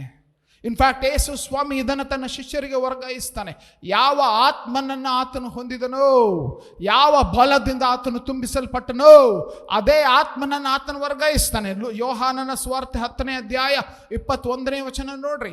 ಯೇಸು ಸ್ವಾಮಿ ಸ್ವತಃ ಆ ಆತ್ಮನನ್ನು ವರ್ಗಾಯಿಸುತ್ತಾನೆ. ವಚನ ನೋಡ್ತೇವೆ, ಯೇಸು ಅವರಿಗೆ ನಿಮಗೆ ಸಮಾಧಾನವೊಂದು ತಿರುಗಿ ಹೇಳಿ, ತಂದೆಯು ನನ್ನನ್ನು ಕಳುಹಿಸಿಕೊಟ್ಟ ಹಾಗೆ ನಾನು ನಿಮ್ಮನ್ನು ಕಳುಹಿಸಿಕೊಡುತ್ತೇನೆ ಅಂದನು. ಇದನ್ನು ಹೇಳಿ ಪವಿತ್ರಾತ್ಮ ವರವನ್ನ ತಕ್ಕೊಳ್ಳಿರಿ. Hallelujah, hallelujah. ಯಾವ ಪವಿತ್ರಾತ್ಮ? ಬಡವರಿಗೆ ಶುಭವರ್ತಮಾನವನ್ನು ಸಾರುವ ಆ ಆತ್ಮ. ಯಾವ ಆತ್ಮ? ನಾವು ನೋಡಿರುವಂತೆ ಆತನು ಸೆರೆಯವರಿಗೆ ಬಿಡುಗಡೆಯಾಗುವುದನ್ನು, ಕುರುಡರಿಗೆ ಕಣ್ಣು ಬರುವುದನ್ನು ಪ್ರಸಿದ್ಧಿಪಡಿಸುವುದಕ್ಕೂ, ಮನ ಮುರಿದವರನ್ನು ಬಿಡಿಸಿ ಕಳುಹಿಸುವುದಕ್ಕೋಸ್ಕರ ಕೊಡಲ್ಪಟ್ಟ ಆ ಆತ್ಮವನ್ನು ಆತನು ಶಿಷ್ಯರಿಗೆ ಊದಿ ಅವರ ಮೇಲೆ ಅದನ್ನು ಅನುಗ್ರಹಿಸುತ್ತಾನೆ. ಅದೇ ಆಗ್ತದೆ. 2ನೇ ಅಧ್ಯಾಯ 4 ವಚನ ಓದುವಾಗ, ಪಂಚಾಶತಮ ದಿನದ ಹಬ್ಬವು ಬಂದಿರಲಾಗಿ ಅವರೆಲ್ಲರೂ ಏಕ ಮನಸ್ಸಿನಿಂದ ಒಂದೇ ಸ್ಥಳದಲ್ಲಿ ಕೂಡಿದರು. ದೊಳಗಿಂದ ಒಂದು ಶಬ್ದ ಉಂಟಾಗಿ ಅವರು ಕೂತಿದ್ದ ಮನೆಯನ್ನೆಲ್ಲ ತುಂಬಿಕೊಂಡಿತ್ತು. ಅದಲ್ಲದೆ ಉರಿಯಂತಿದ್ದ ನಾಲಿಗೆಗಳು ವಿಂಗಡಿಸಿಕೊಳ್ಳುವ ಹಾಗೆ ಅವರಿಗೆ ಕಾಣಿಸಿ ಅವರಲ್ಲಿ ಒಬ್ಬೊಬ್ಬರ ಮೇಲೆ ಒಂದೊಂದಾಗಿ ಕೂತ್ಕೊಂಡಿತ್ತು. ಆಗ ಅವರೆಲ್ಲರೂ ಪವಿತ್ರಾತ್ಮ ಭರಿತರಾಗಿ ಆ ಆತ್ಮ ತಮಗೆ ನುಡಿಯುವ ಶಕ್ತಿಯನ್ನು ಕೊಡುವ ಪ್ರಕಾರ ಬೇರೆ ಬೇರೆ ಭಾಷೆಗಳಿಂದ ಮಾತಾಡುವುದಕ್ಕೆ ಪ್ರಾರಂಭಿಸಿದರು. ಪರಿಶುದ್ಧಾತ್ಮನ ಶಕ್ತಿ ಆ ದಿವಸ ಶ್ರೇಷ್ಠವಾದ ಕಾರ್ಯ ಆ ದಿವಸ ಮಾಡಿತು. ಅದ್ಭುತಗಳ ಶಕ್ತಿಯಿಂದ ಹೊರಗೆ ಹೋಗಿ ಅವರು ಸೇವೆ ಮಾಡಲು ಆರಂಭಿಸಿದರು. ಪ್ರಿಯರೇ, ಈ ದಿವಸ ತಾಯಂದಿರ ದಿವಸ. ನಾವು ಈ ದಿವಸ ಅಭಿಷೇಕದ ಕುರಿತು ಕೂಡ ಕಲಿಯುತ್ತಾ ಇರುವಂಥ ದಿವಸ. ಈ ದಿವಸ ನಾವು ವಿಶೇಷವಾಗಿ ಬಹಳ ಒಂದು ಮಹತ್ವದ ಸಾಕ್ಷಿಯನ್ನು ನಾವು ನೆನಪಿಟ್ಕೊಳ್ಬೇಕು. ಅದು ಯಾರು ಅಂತಂದರೆ, ಈಗ ತಾನೇ ನಾವು 1905ನೇ ಇಸ್ವಿಯಲ್ಲಿ ಒಬ್ಬ ಮಹಿಳೆಯ ಒಬ್ಬ ಹುಡುಗಿ ತನ್ನ ತಾಯಿಯನ್ನು ನೆನಪಿಸಿಕೊಂಡು ಮಾಡಿದ ಒಂದು ವಿಷಯವನ್ನು ನಾವು ಕೇಳಿದೆವು. ಆದರೆ 1905ನೇ ಇಸ್ವಿಯಲ್ಲಿ ನಮ್ಮ ದೇಶದಲ್ಲಿ ಕೆಡೆಗಾಂವ್ ಅನ್ನುವಂಥ ಸ್ಥಳದಲ್ಲಿ ಒಂದು ದೊಡ್ಡ ಉಜ್ಜೀವನ ಉಂಟಾಯಿತು. ಓಕೆ, ಇದು ಹೇಗಾಯಿತು ಅಂತಂದರೆ, ನೀವು ಈ ಹೆಸರನ್ನ ತಿರುಗಿ ಕೇಳ್ತೀರಿ ನೀವು. ಪಂಡಿತ ರಮಾಬಾಯಿ. ಓಕೆ, ಪಂಡಿತ ರಮಾಬಾಯಿ 1858ನೆಯಲ್ಲಿ ಹುಟ್ಟಿ 1822ನೇ ಇಸ್ವಿಯಲ್ಲಿ ಅವರು ತೀರಿಕೊಂಡ್ರು. ಇಂಗ್ಲೆಂಡ್ ದೇಶದಲ್ಲಿ ಸಂಸ್ಕೃತ ಕಲಿಸೋದಕ್ಕೋಸ್ಕರ ಹೋದಂಥ ಸಮಯದಲ್ಲಿ ಅವರು ಯೇಸು ಸ್ವಾಮಿಯ ಕುರಿತು ತಿಳಿದುಕೊಂಡು ರಕ್ಷಣೆ ಹೊಂದಿದರು. ರಕ್ಷಣೆ ಹೊಂದಿ ಭಾರತಕ್ಕೆ ಬಂದಂಥ ಸಮಯದಲ್ಲಿ, ಇದು ಬ್ರಿಟಿಷ್ ಭಾರತ, ಓಕೆ, ಇಂದಿನ ಭಾರತ ಅಲ್ಲ, ಇದು 1904ನೇ ಇಸ್ವಿಯಲ್ಲಿ ಇದ್ದಂಥ ಭಾರತ. ಇದು ಎಷ್ಟು ದೊಡ್ಡ ಭಾರತ ಇತ್ತು ನೋಡ್ರಿ ಆ ಸಮಯ. ಪಾಕಿಸ್ತಾನ್, ಅಫ್ಘಾನಿಸ್ತಾನ್, ಬರ್ಮಾ, ಬಾಂಗ್ಲಾದೇಶ್ ಎಲ್ಲ ಒಂದಾಗಿದ್ದಂಥ ದೇಶ ಅದು. ಅವರು 1903 ಇಸ್ವಿಯಲ್ಲಿ ಭಾರತಕ್ಕೆ ಬಂದ ತರುವಾಯ ಏನಾಯ್ತಪ್ಪ ಅಂತಂದರೆ, ವೆಲ್ಶ್ ಪಟ್ಟಣದಲ್ಲಿ ಒಂದು ದೊಡ್ಡ ಉಜ್ಜೀವನ ನಡೀತಾ ಇದೆ ಅಂತ ಅವರು ಕೇಳಿದರು. ಯಾರು? ಪಂಡಿತ ರಮಾಬಾಯಿ. ಈ ಒಂದು ವೆಲ್ಶ್ ಪಟ್ಟಣದಲ್ಲಿ ಉಜ್ಜೀವನ ನಡೀತಾ ಇದೆ ಅಂತ ಕೇಳಿದಾಗ, ಇನ್ಫ್ಯಾಕ್ಟ್ ಅವರ ಒಂದು ಜೀವಿತ ವಿಶೇಷವಾದದ್ದು. ಯಾಕಂದರೆ ಪಂಡಿತ ರಮಾಬಾಯಿ ಅವರ ಒಂದು ಸ್ಥಿತಿ ಏನಾಗಿತ್ತಪ್ಪ ಅಂತಂದರೆ, ಬಿಪಿನ್ ಬಿಹಾರಿ ದಾಸ್ ಅನ್ನುವ ಒಬ್ಬ ಕಾಯಸ್ಥ ಮನುಷ್ಯನೊಂದಿಗೆ ಅವ್ರದ್ದು ವಿವಾಹವಾಗಿತ್ತು ಪಂಡಿತ ರಮಾಬಾಯಿ. ಆದರೆ 2 ವರ್ಷದಲ್ಲಿ ಅವರು ತೀರಿಕೊಂಡರು. ಅವರಿಗೆ ಮನೋರಮಾ ಅಂತ ಒಬ್ಬ ಮಗಳು ಕೂಡ ಹುಟ್ಟಿದ್ಲು. ಆದರೆ ಈಗ ವಿಧವೆ, ವಿದ್ಯಾವಂತ ಸ್ತ್ರೀ, ಅದು ಉನ್ನತ ಜಾತಿ ಉನ್ನತ ವ್ಯವಸ್ಥೆಯಲ್ಲಿ ಇರುವಾಗ ವಿಧವೆಯ ಸ್ಥಿತಿ ಭಯಂಕರವಾದ ಕಷ್ಟಕರ ಸನ್ನಿವೇಶ. ಆದರೆ ಸಂಸ್ಕೃತ ಕಲಿಸೋದಕ್ಕೋಸ್ಕರ ಹೋದಂಥ ಸಮಯದಲ್ಲಿ ಅಲ್ಲಿ ಅವರು ಕ್ರಿಸ್ತನ ಸುವಾರ್ತೆಯನ್ನು ಕೇಳಿ 3ನೇ ಇಸ್ವಿಯಲ್ಲಿ ಅವರಿಗೆ ಬಂದಂಥ ಸುದ್ದಿ ಏನಂದರೆ, ಒಂದು ದೊಡ್ಡ ಉಜ್ಜೀವನ ವೆಲ್ಶ್ ಪಟ್ಟಣದಲ್ಲಿ ಆಗಿದೆ. ಇದು ಏನಾಯಿತು ಅಂತ ಕಲಿಯೋದಕ್ಕೋಸ್ಕರ ತಮ್ಮ ಮಗಳು ಮನೋರಮಾ ಮತ್ತು ಇನ್ನೊಬ್ಬ ಒಂದು ಚಿತ್ರದಲ್ಲಿ ನೀವು ನೋಡ್ಬೋದು, ಆ ಚಿತ್ರದಲ್ಲಿ ಅವರ ಒಂದು ಜೊತೆ ಸೇವಕರು ಮಿನಿ ಏಬ್ರಾಮ್ಸ್ ಅಂತ ಹೇಳಿ ಅವರ ಒಂದು ಜೊತೆ ಸೇರಿ ಅವರು ಒಂದು ನಿರ್ಧಾರ ಮಾಡ್ತಾರೆ. ಏನಂತ, ಈ ಒಂದು ಜೀವನ ಹೇಗೆ ಆರಂಭವಾಯಿತು, ಹೋಗಿ ಕಲಿತ್ಕೊಂಡು ಬನ್ನಿರಿ ಅಂತ ಪಂಡಿತ ರಮಾಬಾಯಿ ಕಳಿಸ್ತಾರೆ. ಕಳಿಸಿದಾಗ ಪ್ರೀವಿಯಸ್ ಸ್ಲೈಡ್ 3ನೇ ಸ್ಲೈಡ್ಗೆ ಹೋಗ್ರಿ. ಏನಾಯಿತು ಅಂತಂದರೆ, ಮಿನಿ ಏಬ್ರಾಮ್ಸ್ ಇವರು ಅಧ್ಯಯನ ಮಾಡೋದಕ್ಕೆ ಪ್ರದೇಶಕ್ಕೆ ಹೋಗಿ ನೋಡಿದಾಗ ಕಲಿತುಕೊಂಡಂಥ ವಿಷಯ ಏನಂದರೆ, ಈ ಒಂದು ಉಜ್ಜೀವನಕ್ಕೆ ಒಂದು ಸಂಗತಿ ಮುಖ್ಯ ಕಾರಣ, ಪ್ರಾರ್ಥನೆ. ಸೊ ಪಂಡಿತ ರಮಾಬಾಯಿ ನಿರ್ಧಾರ ತೆಗೆದುಕೊಳ್ತಾರೆ. ಇವರು ವಾಪಸ್ ಬಂದ ಮೇಲೆ ನಮಗೂ ಪರಿಶುದ್ಧಾತ್ಮನ ಅಭಿಷೇಕ ಆಗಬೇಕು, ನಮಗೂ ಕೂಡ. ಇವರು ಚಿತ್ಪಾವನ್ ಬ್ರಾಹ್ಮಣ್ ಜನಾಂಗದವರು.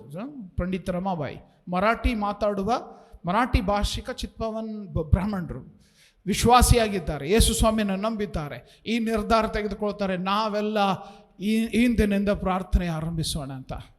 Next slide. ಇದರಲ್ಲಿ ನೀವು ಗಮನಿಸ್ರಿ, ತಾಯಿ ಮಗಳು ಇದು ಪಂಡಿತ ರಮಾಬಾಯಿ ಮತ್ತು ಮನೋರಮಾ. Next slide. ಏನು ಗೊತ್ತಾ, ಇವರು ನಡೆಸುತ್ತಾ ಇದ್ದಂಥ ಒಂದು ಬಳಗ ಏನಂದರೆ 70 ಜನರ ಒಂದು ಪ್ರಾರ್ಥನೆಯ ಕೂಟ. ಎಷ್ಟು ಜನ? 70 ಜನರ ಪ್ರಾರ್ಥನೆ ಕೂಟ.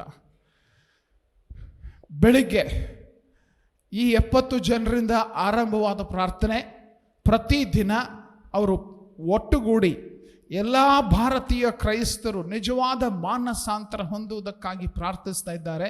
ಮತ್ತು ಎಲ್ಲ ವಿಶ್ವಾಸಿಗಳ ಮೇಲೆ ಏನಾಗಬೇಕಂತೆ, ಪರಿಶುದ್ಧಾತ್ಮನ ವಿಶೇಷವಾದ ಸುರಿಮಳೆಗೋಸ್ಕರ ಪ್ರಾರ್ಥಿಸಲು ಆರಂಭಿಸಿದರು. ಆ 70 ಜನರಿಂದ ಆರಂಭವಾದಂಥ ಗುಂಪು 550ಕ್ಕೆ ಬೆಳೆಯಿತು. ಹೆಣ್ಮಕ್ಕಳು ಪ್ರಾರ್ಥನೆಗೆ ಬೆಳಿಗ್ಗೆ ಕೂತ್ಕೊಳ್ತಾ ಇದ್ದಾರೆ. ಬೆಳಿಗ್ಗೆ ಆರಂಭವಾದದ್ದು ಈಗ ಬೆಳಿಗ್ಗೆ ಸಾಯಂಕಾಲ ಒಂದು ವಿಷಯ, ಸ್ವಾಮಿ ನಮ್ಮ ದೇಶದಲ್ಲಿರುವಂಥ ಕ್ರೈಸ್ತ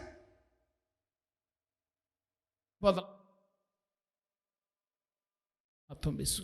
ಓಕೆ, 2003ನೇ ಇಸ್ವಿಯಿಂದ 2005ನೇ ಇಸ್ವಿವರೆಗೂ ಪ್ರಾರ್ಥನೆ. ಹರಟಿ ಹೊಡೆಯೋದಕ್ಕಾಗಿ ಅಲ್ಲ, ಅಲ್ಲೇನಾಯ್ತು ಇಲ್ಲೇನಾಯ್ತು ಊರು ಸಾಬರಿ ಮಾಡೋದಕ್ಕಾಗಿ ಅಲ್ಲ. ಒಂದು ಉದ್ದೇಶ, ಉಜ್ಜೀವನವು ನಮ್ಮ ದೇಶಕ್ಕೆ ಬೇಕು, ಉಜ್ಜೀವನವು ನಮ್ಮ ದೇಶಕ್ಕೆ ಕೊಡು ಸ್ವಾಮಿ. ಉಜ್ಜೀವನವನ್ನು, ನಿನ್ನ ಆತ್ಮನ ಬೆಂಕಿ ನಮ್ಮ ಜೀವಿತದಲ್ಲಿ ಬೇಕು. ಮದರ್ಸ್ ಡೇ ಅಲ್ವಾ ಇದು? ಇವತ್ತು ಮದರ್ಸ್ ಡೇ. ತಾಯಂದಿರು ಏನು ಮಾಡಲಿಕ್ಕೆ ಸಾಧ್ಯ ಈ ದಿವಸ? ಇದನ್ನು ಯೋಚನೆ ಮಾಡ್ರಿ. ಬೆಳಿಗ್ಗೆ ಸಾಯಂಕಾಲ. ಇದು 1903ನೇ ಇಸ್ವಿಯ ಕಾಲಮಾನ. ಓಕೆ, ಆ ಸಮಯದಲ್ಲಿ ಇವರು ಕೂತ್ಕೊಂಡು ನಮ್ಮ ದೇಶಕ್ಕಾಗಿ ಪರಿಶುದ್ಧಾತ್ಮನ ಅಭಿಷೇಕಕ್ಕಾಗಿ ಪ್ರಾರ್ಥಿಸಲಾರಂಭಿಸ್ತಾ ಇದ್ರು. ದಿನಾಲೂ ಇದೇ ಪ್ರಾರ್ಥನೆ, ನಿನ್ನ ಬೆಂಕಿಯು ಇಳಿದು ಬರಲಿ ಸ್ವಾಮಿ, ಬೆಂಕಿಯು ಇಳಿದು ಬರಲಿ. ಮಿನಿ ಎಬ್ರಾಮ್ಸ್ ಅಂತ ನೀವು ಅವರು ನೋಡಿದ್ರಲ್ಲ ಆ ಫೋಟೋ, ಆ ದಿವಸ ಏನಾಯ್ತು ಗೊತ್ತಾ? ಮಿನಿ ಎಬ್ರಾಮ್ಸ್ ಅವರ ಒಂದು ಜೀವಿತ ಜೂನ್ 1905 ಮದರ್ಸ್ ಡೇ ಸ್ಟಾರ್ಟ್ ಆಯ್ತು ಅಂತ ನೆನ್ಪಿಟ್ಕೊಂಡ್ರಿ. ಆದ್ರೆ 1905 ಜೂನ್ 29ನೇ ತಾರೀಕು ಮಿನಿ ಎಬ್ರಾಮ್ಸ್ ಮಲಗಿದ್ದಾರೆ. ಆ ಸೂಪರ್ವೈಸರ್ ಬಂದು ಬಾಗಿಲು ತಟ್ತಾ ಇದ್ದಾರೆ, ಬನ್ರಿ ಬನ್ರಿ ಬನ್ರಿ, ಏನೋ ಒಬ್ಬ ಹುಡುಗಿ ಬೆಂಕಿ ಹಚ್ಕೊಂಡು ಬಿಟ್ಟಿದ್ದಾಳೆ. ಮಿನಿ ಎಬ್ರಾಮ್ಸ್ ಅವಸರದಿಂದ ಓಡಿ ಎಲ್ಲಿ ಅಂತ ಭಯಂಕರವಾಗಿ ಹೆದರಿಕೊಂಡು ನೀರನ್ನ ಎಲ್ಲ ತೆಗೆದುಕೊಂಡು ಎಲ್ಲಿ ಅಂತ ಓಡಿ ಬರುವಾಗ ಅಲ್ಲಿ ನೋಡ್ತಾ ಇದ್ದಾರೆ, ಅಲ್ಲಿ ಕೂತ್ಕೊಂಡಿರುವಂತಹ ಹುಡುಗಿಯರು ಪ್ರಾರ್ಥನೆಗೆ ಕೂತ್ಕೊಂಡಿರುವಾಗ ಅಲ್ಲಿ ಕಾಣ್ತಾ ಇರುವಂಥದ್ದು ಪರಲೋಕದ ಬೆಂಕಿ ಇಳಿದು ಬಂದಿದೆ. ನೀರು ಹಾಕುವ ಅವಶ್ಯಕತೆ ಇಲ್ಲ.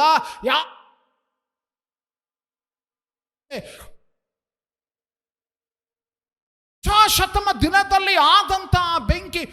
ಏನ್ ಮಾಡಬೇಕು? ಕಣ್ಣೀರು ಸುರಿಸಿ ಗೋಳಾಡಿ ಪ್ರಾರ್ಥಿಸ್ತಾ ಇದ್ದಾರೆ, ಅನ್ಯ ಭಾಷೆಗಳಲ್ಲಿ ಮಾತಾಡ್ತಾ ಇದ್ದಾರೆ, ಕೆಲವರು ಬೇರೆ ಬೇರೆ ಭಾಷೆಗಳನ್ನು ಮಾತಾಡ್ತಾ ಇದ್ದಾರೆ. ಮಿನಿ ಎಬ್ರಾಮ್ಸ್ಗೆ ಗೊತ್ತಾಯ್ತು, ಇದು ಉಜ್ಜೀವನ, ಇದು ಬೆಂಕಿ ಅಲ್ಲ, ಇದು ಉಜ್ಜೀವನ. ಆ ದಿವಸ ಅಲ್ಲಿ ಆರಂಭವಾದಂಥ ಬೆಂಕಿ 1905 ಆ ಬೆಂಕಿ ಹತ್ತಿಕೊಂಡು ಅಲ್ಲಿ ಸೇರಿ ಬಂದಂಥ ಜನರೆಲ್ಲ 550 ಜನರು. ಅಷ್ಟೇ ಅಲ್ಲ, ಆ ಒಂದು ಬೆಂಕಿಯ ಅನುಭವ ಹೊಂದುತ್ತಾ ಹೋದಂಥ ಸಮಯದಲ್ಲಿ ಏನಾಯ್ತಪ್ಪ ಅಂತಂದ್ರೆ, ಪಕ್ಕದ ಜನ ಈ ಕಟ್ಟಡಕ್ಕೆ ಬೆಂಕಿ ಹತ್ತಿದೆ ಅಂತ ಎಲ್ಲ ವಾಹನಗಳನ್ನು ತೆಗೆದುಕೊಂಡು ನೀರು ತೆಗೆದುಕೊಂಡು ಅದನ್ನು ಕಟ್ಟಡದಲ್ಲಿ ಬೆಂಕಿ ಆರಿಸುವುದಕ್ಕೋಸ್ಕರ ಬಂದಿದ್ದಾರೆ. ಪರಲೋಕದ ಬೆಂಕಿ, ಉಜ್ಜೀವನದ ಬೆಂಕಿ ಇಳಿದು ಬಂತು. ಯಾರಿಂದ?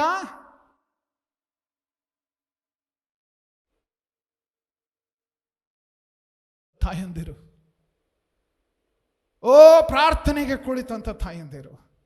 ಟಿವಿ ನೋಡ್ತಾ ಕೂತಂಥವ್ರಲ್ಲ, ಮೊಬೈಲ್ನಲ್ಲಿ ಬ್ಯುಸಿ ಆಗಿದ್ದಂಥವ್ರಲ್ಲ. ಈ ಒಂದು ದೇವಾಲಯ ಪ್ರಾರ್ಥನೆಯ ಸ್ಥಳವಾಯಿತು. ಪ್ರಾರ್ಥನೆ. ಅವರು ಹಗಲು ರಾತ್ರಿ ಪ್ರಾರ್ಥನೆಯ ಸಮಯ ವಿನಿಯೋಗಿಸ್ತಾ ಸಾಗಿದಂತೆ ಪ್ರಿಯರೇ, ವಿಶೇಷವಾದ ಸಂಗತಿಗಳಾದದ್ದನ್ನು ನಾವು ನೋಡ್ತೇವೆ. ದರ್ಶನಗಳಾಗಲಾರಂಭಿಸಿದವು. ಕುರುಡಾದ ಒಬ್ಬ ಹುಡುಗಿ ಯೇಸು ಸ್ವಾಮಿಯ ದರ್ಶನವನ್ನು ಹೊಂದಿಕೊಳ್ತಾ ಇದ್ದಾಳೆ. ಅನ್ಯ ಭಾಷೆಗಳು ಮಾತಾಡಲು ಆರಂಭಿಸಿದರು. ಬೆಂಕಿಯ ಅನುಭವ, ಪ್ರತಿಯೊಬ್ಬರಿಗೂ ಬೆಂಕಿಯ ಅನುಭವ. ಅಲ್ಲಿ ಗೋಳಾಟ, ಅಲ್ಲಿ ಕಣ್ಣೀರು, ಅಲ್ಲಿ ಪಶ್ಚಾತ್ತಾಪದ ಒಂದು ಪ್ರಾರ್ಥನೆ, ಪಾಪಗಳ ಅರಿಕೆಯ ಪ್ರಾರ್ಥನೆ. ಪರಲೋಕದ ಬೆಂಕಿ, ಅದು ಸುಟ್ಟು ಹಾಕುವ ಬೆಂಕಿ ಪ್ರಿಯರೇ.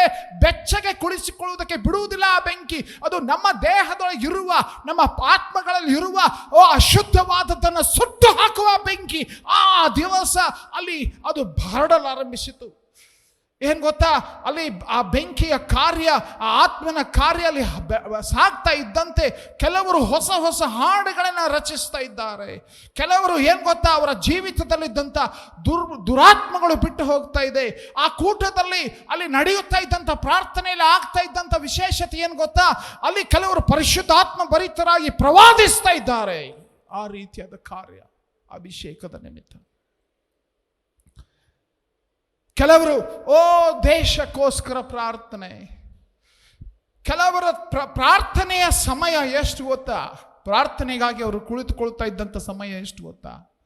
1 ತಾಸಾದರೆ ನಾವು ವಾಚ್ ನೋಡಕ್ಕೆ ಸ್ಟಾರ್ಟ್ ಮಾಡ್ತೀವಿ. 1 ತಾಸಾದರೆ ಯಾವಾಗ ಪಾಸ್ಟರ್ ಮುಗಿಸ್ತಾರೆ ಇಲ್ಲೋ, ಇವತ್ತು ಕಮ್ಯೂನಿಯನ್ ಸಂಡೇ ಲೇಟ್ ಆಗ್ತದೆ ಅಂತ ಕೆಲವರು ಇದನ್ನು ವಿಚಾರ ಮಾಡ್ತಾ ಇದ್ದೀರಿ.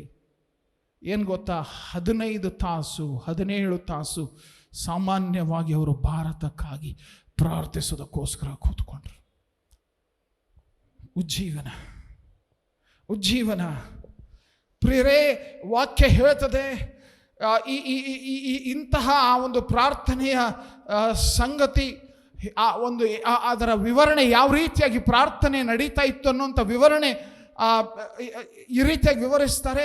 Like the rolling thunder, hundreds pray audibly together, sometimes often 10 or 20 minutes. It dies away and only a few voices are heard. Then it will rise again, increase in intensity. Another occasion for 1 hour. ತಾಸು ಪ್ರಾರ್ಥನೆ ಮತ್ತು ಸ್ವಲ್ಪ ಶಾಂತವಾಗ್ತದೆ, ಮತ್ತೆ ಪ್ರಾರ್ಥನೆ. 15ರಿಂದ 17 ತಾಸು. ಏನಾಯಿತು? ಈ ರೀತಿಯಾಗಿ ಉಜ್ಜೀವನ ಆರಂಭವಾಗುವಾಗ, ಪರಿಶುದ್ಧಾತ್ಮನ ಅಭಿಷೇಕ ಉಂಟಾಗುವಾಗ ಏನಾಗ್ತದೆ ಗೊತ್ತಾ? ನಾವು ಈ ವಿಷಯ ಮರಿಬಾರದು. ಅಭಿಷೇಕದ ಉದ್ದೇಶ ಸಾಕ್ಷಿ ಆಗುವುದಕ್ಕೋಸ್ಕರ ಕೊಡಲ್ಪಟ್ಟ ಸಾಮರ್ಥ್ಯ ಅಂತ ಹೇಳುವಾಗ, ಈ ಉಜ್ಜೀವನದ ಪ್ರತಿಫಲ ಏನು? ಆ ಚಿತ್ರ ನೋಡ್ರಿ. ಏನು ವಿಶೇಷತೆ ಗೊತ್ತಾ? ಅಭಿಷೇಕ ಹೊಂದಿದಂಥ ಮಹಿಳೆಯರು ಏನು ಮಾಡಿದ್ರು ಅಂತಂದರೆ, 1905ನೇ ಇಸ್ವಿ ಆ ಸಮಯದ ಒಂದು ಈ ಚಿತ್ರಗಳಿದು. ಓಕೆ, ನೆಕ್ಸ್ಟ್ ಸ್ಲೈಡ್ ನೀವು ಗಮನಿಸ್ತೀರಿ. Next slide. ಪ್ರಾರ್ಥನೆ, ಊಟ, ಅನ್ಯೋನ್ಯತೆ, ಇದು ಸುವಾರ್ತೆಗೋಸ್ಕರ ಸಿದ್ಧವಾಗಿರುವ, ಸುವಾರ್ತೆ ಸಾರುವುದಕ್ಕೋಸ್ಕರ ಹೊರಟು ಹೋಗ್ತಾ ಇರುವಂಥ ಮಹಿಳೆಯರ ಗುಂಪಿದು. ಓಕೆ, ಅಭಿಷೇಕ ಹೊಂದಿದವರು ಸುವಾರ್ತೆ ಸಾರುವುದಕ್ಕೋಸ್ಕರ ಹೆಣ್ಣು ಮಕ್ಕಳ್ರಿ, ವಿಧವೆಯರಾದ ತಾಯಂದಿರ್ರಿ, ಮನೆಯಲ್ಲಿ ಕೂತ್ಕೊಂಡು ರೊಟ್ಟಿ ಚಪಾತಿ ಅನ್ನ ಸಾರು ಮಾಡಿ ವಿಶ್ರಾಂತಿ ಪಡೆದು ಟಿ ವಿ ನೋಡಿ ಮಕ್ಕಳು ಗಂಡ ಯಾವಾಗ ಬರ್ತಾರಂತ ಕಾಯ್ಕೊಂಡು ಕುಂದಿರ್ಬೇಕಾದವರು ಸುವಾರ್ತೆ ಸಾರೋದಕ್ಕೋಸ್ಕರ ಹೊರಟರು. ಈ ಚಿತ್ರ ಬಹಳ ಮಹತ್ವದ್ದು. ಇದು ಗಮನಿಸ್ರಿ. 1905ನೇ ಇಸ್ವಿ ನವೆಂಬರ್ ತಿಂಗಳು ಮುಕ್ತಿ ಮಿಷನ್ ಹೆಣ್ಣು ಮಕ್ಕಳ ಬಳಗ ಸುವಾರ್ತೆ ಸಾರುವುದಕ್ಕಾಗಿ ಹೊರಟು ಹೋಗ್ತಾ ಇದೆ. ಅವರು ಸುತ್ತಮುತ್ತಲು ಇದ್ದ ಸಭೆಗಳಲ್ಲಿ ಉಜ್ಜೀವನಕ್ಕೆ ಕಾರಣವಾದದ್ದಷ್ಟೇ ಅಲ್ಲ, ಸುತ್ತಮುತ್ತಲು ಇದ್ದಂಥ ವಿವಿಧ ಸಭೆಗಳಲ್ಲಿ ಪರಿಶುದ್ಧಾತ್ಮನ ಬೆಂಕಿಯು ಇಳಿದು ಬರುವಂತೆ ಅವರನ್ನು ದೇವರು ಉಪಯೋಗಿಸಿದಷ್ಟೇ ಅಲ್ಲ ಪ್ರಿಯರೇ. 1906ನೇ ಇಸ್ವಿ ಅಷ್ಟರೊಳಗಡೆ ಏನಾಯ್ತು ಗೊತ್ತಾ? ಮಿನಿ ಏಬ್ರಾಮ್ಸ್ ಅನ್ನೋರು ಔರಂಗಾಬಾದ್ನಲ್ಲಿ ಮತ್ತು ವಿವಿಧ ಸ್ಥಳಗಳಲ್ಲಿ ಅವರ ಮುಖಾಂತರ ಈ ಉಜ್ಜೀವನ ಹರಡುವಂತೆ ಕಾರ್ಯ ಬೆಳೆಯಲಾರಂಭಿಸಿತು. ನಾವು ಇವರ ಈ ಸುದ್ದಿ, ಈ ಸೇವೆಯ ಪ್ರತಿಫಲ ಅದು ಬೆಂಗಳೂರಿಗೂ ಕೂಡ, ಆ ಹೆಣ್ಣು ಮಕ್ಕಳ ಬಳಗ ಬೆಂಗಳೂರಿಗೂ ಕೂಡ ಬಂದು ಅಲ್ಲಿ ಉಜ್ಜೀವನದ ಕಾರ್ಯ, ಅಭಿಷೇಕದ ಕಾರ್ಯದಲ್ಲಿ ಅನಾಥರ ಮಧ್ಯದಲ್ಲಿ ಅದನ್ನು ನಡೆಸಿದರು. ಇನ್ಫ್ಯಾಕ್ಟ್ ಈ ಉಜ್ಜೀವನದ ಕಾರ್ಯ ದಕ್ಷಿಣ ಅಮೇರಿಕದಲ್ಲಿ 1907ನೇ ಇಸ್ವಿಯಲ್ಲಿ ಭಾರತದಲ್ಲಿ ಕಡೆಗಾಂವ್ ಅನ್ನುವಂಥ ಸ್ಥಳದಲ್ಲಿ ಹೆಣ್ಣು ಮಕ್ಕಳ ಕೂಟದಲ್ಲಿ ಇಂಥ ರೀತಿಯಾಗಿ ಪರಿಶುದ್ಧಾತ್ಮನ ಭಯಂಕರವಾದ ಸುರಿಮಳೆ, ಅಭಿಷೇಕ, ಬಲ ಇದೆಲ್ಲ ಅಂತ ಕೇಳಿದಾಗ ಚಿಲಿ ದೇಶದಲ್ಲಿ ಮೊದಲುಗೊಂಡು ಅದರಿಂದ ಪ್ರೇರಿತರಾಗಿ ಇಲ್ಲಿಂದ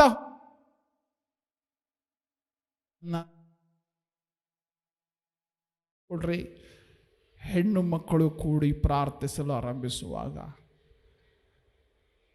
ಬೆಳಿಗ್ಗೆ ಸಾಯಂಕಾಲ 70 ಜನರಿಂದ ಆರಂಭವಾದದ್ದು 550 ಜನರನ್ನು ದಾಟಿ ಅವರು ವಿವಿಧ ಸ್ಥಳಗಳಲ್ಲೆಲ್ಲ, ಆ ಕಡೆಗಾಂವ್ ಸುತ್ತಮುತ್ತಲೂ ಅಷ್ಟೇ ಅಲ್ಲ, ಕೋಸ್ಟಲ್ ಮಹಾರಾಷ್ಟ್ರ ಪ್ರದೇಶದಲ್ಲೆಲ್ಲ ಅವರು ಸ್ವಾರ್ಥ ಸಾರೋದಕ್ಕೋಸ್ಕರ ಏನ್ರಿ ಫ್ರೀ ಬಸ್ ಇತ್ತು ಅವರಿಗೆ. ನೋಡಿದ್ರಲ್ಲ, ಚಕ್ಕಡಿ ಇದೆ, ಚಕ್ಕಡಿ ಮೇಲೆ ಕೂತ್ಕೊಂಡು ಸೇವೆಗೆ ಹೋಗ್ತಾ ಇದ್ದಾರೆ. ಪಿಕ್ನಿಕ್ ಹೋಗ್ತಾ ಇಲ್ಲ. ಈಗ ನಾವು ಪಿಕ್ನಿಕ್ ಹೋಗ್ತೇವ್ರಿ, ನಾವು ಗೋವಾಕ್ಕೆ ಹೋಗ್ತೇವೆ ಅಂದ್ರೆ ಏನು ರಶ್ ಗೊತ್ತಾ? ವಾ ವಾ ವಾ ವಾ ಸೇವೆಗಾಗಿ ಹೊರಟಿದ್ದಾರೆ. ಯಾಕೆ ಗೊತ್ತಾ? ಪರಿಶುದ್ಧಾತ್ಮನ ಕಾರ್ಯ ಅದನ್ನು ಮಾಡ್ತದೆ ನಮಗೆ. ಓಕೆ, ಪರಿಶುದ್ಧಾತ್ಮನ ಕಾರ್ಯ ನಮ್ಮ ಜೀವಿತದಲ್ಲಿ ಈ ರೀತಿಯಾದ ಬೆಂಕಿಯನ್ನು ಹುಟ್ಟಿಸ್ತದೆ. ಮದರ್ಸ್ ಡೇ, ಈ ಮದರ್ ಪಂಡಿತ ರಮಾಬಾಯಿ ಆತ್ಮನ ಅಭಿಷೇಕಕ್ಕೋಸ್ಕರ ಕಾಯ್ದು, ಆ ಆತ್ಮನ ಅಭಿಷೇಕಕ್ಕಾಗಿ ಕಾಯ್ದು ಹೊಂದಿ ಆ ಆತ್ಮನ ಅಭಿಷೇಕದಿಂದ ಸ್ವಾರ್ಥ ಸಾರೋದಕ್ಕಾಗಿ ಹೊರಟು ಹೋದಂಥ ಬಳಗ. ಈ ದಿವಸ ನಾವು ಈ ಒಂದು ಮಹತ್ವದ ದಿನ ನಾನು ಪ್ರತಿಯೊಬ್ಬ ತಾಯಂದಿರಿಗೆ ನಾನು ಆಮಂತ್ರಿಸಿದ್ದೇನೆ. ನಿಮಗೆ ಇದೊಂದು ಸವಾಲು. ಒಂದು, ಅಭಿಷೇಕಕ್ಕಾಗಿ ನೀವು ಈ ರೀತಿ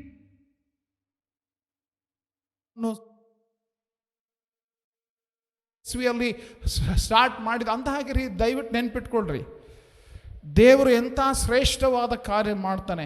1905ನೇ ಇಸ್ವಿಯಲ್ಲಿ ಈ ಉಜ್ಜೀವನ ಕಾರ್ಯ, ಅಭಿಷೇಕದ ಕಾರ್ಯ, ಅನ್ಯ ಭಾಷೆಯ ಕಾರ್ಯ ಸ್ಟಾರ್ಟ್ ಆಯಿತು. ಆದರೆ 1914ನೇ ಇಸ್ವಿಯಲ್ಲಿ ಅಸೆಂಬ್ಲೀಸ್ ಆಫ್ ಗಾಡ್ ಸ್ಟಾರ್ಟ್ ಆಯಿತು. ಅಂದರೆ AG ಸ್ಟಾರ್ಟ್ ಆಗೋದಕ್ಕಿಂತ ಮೊದಲು ಪರಿಶುದ್ಧಾತ್ಮನ ಅಭಿಷೇಕದ ಕಾರ್ಯ ದೇವರು ಭಾರತದಲ್ಲಿ ಆರಂಭಿಸಿದನು. ಹಲ್ಲೆಲೂಯಾ. ಭಾರತದಲ್ಲಿ ಆರಂಭಿಸಿದನು. ನಾವು ವಿಶೇಷವಾಗಿ ಈ ದಿವಸ ಪ್ರಾರ್ಥನೆ ಮಾಡೋಣ, ಸ್ವಾಮಿ ಆ 1903ನೇ ಇಸ್ವಿಯಲ್ಲಿ 1905ನೇ ಇಸ್ವಿಯಲ್ಲಿ ಮಾಡಿದಂಥ ಕಾರ್ಯ ನಮ್ಮ ರಾಜ್ಯಕ್ಕಾಗಿ, ನಮ್ಮ ದೇಶಕ್ಕಾಗಿ ತಿರುಗೊಂದು ಸಾರಿ ಮಾಡು. ಹಲ್ಲೆಲೂಯಾ. ನಮ್ಮ ದೇಶದಲ್ಲಿ ತಿರುಗೊಂದು ಸಾರಿ ಮಾಡು. ಆ ಬೆಂಕಿಯ ಮಳೆ, ಸುರಿಮಳೆ ಬೇಕು ನಮಗೆ. ಆ ಬೆಂಕಿಯ ಅಭಿಷೇಕ ನಮಗೆ ತಿರುಗಿ ಬೇಕು. ಈ ಪ್ರಾರ್ಥನೆ ಮಾಡುವುದಕ್ಕೆ ನಾವು ಸಿದ್ಧವಿದ್ದೇವೆಯೋ?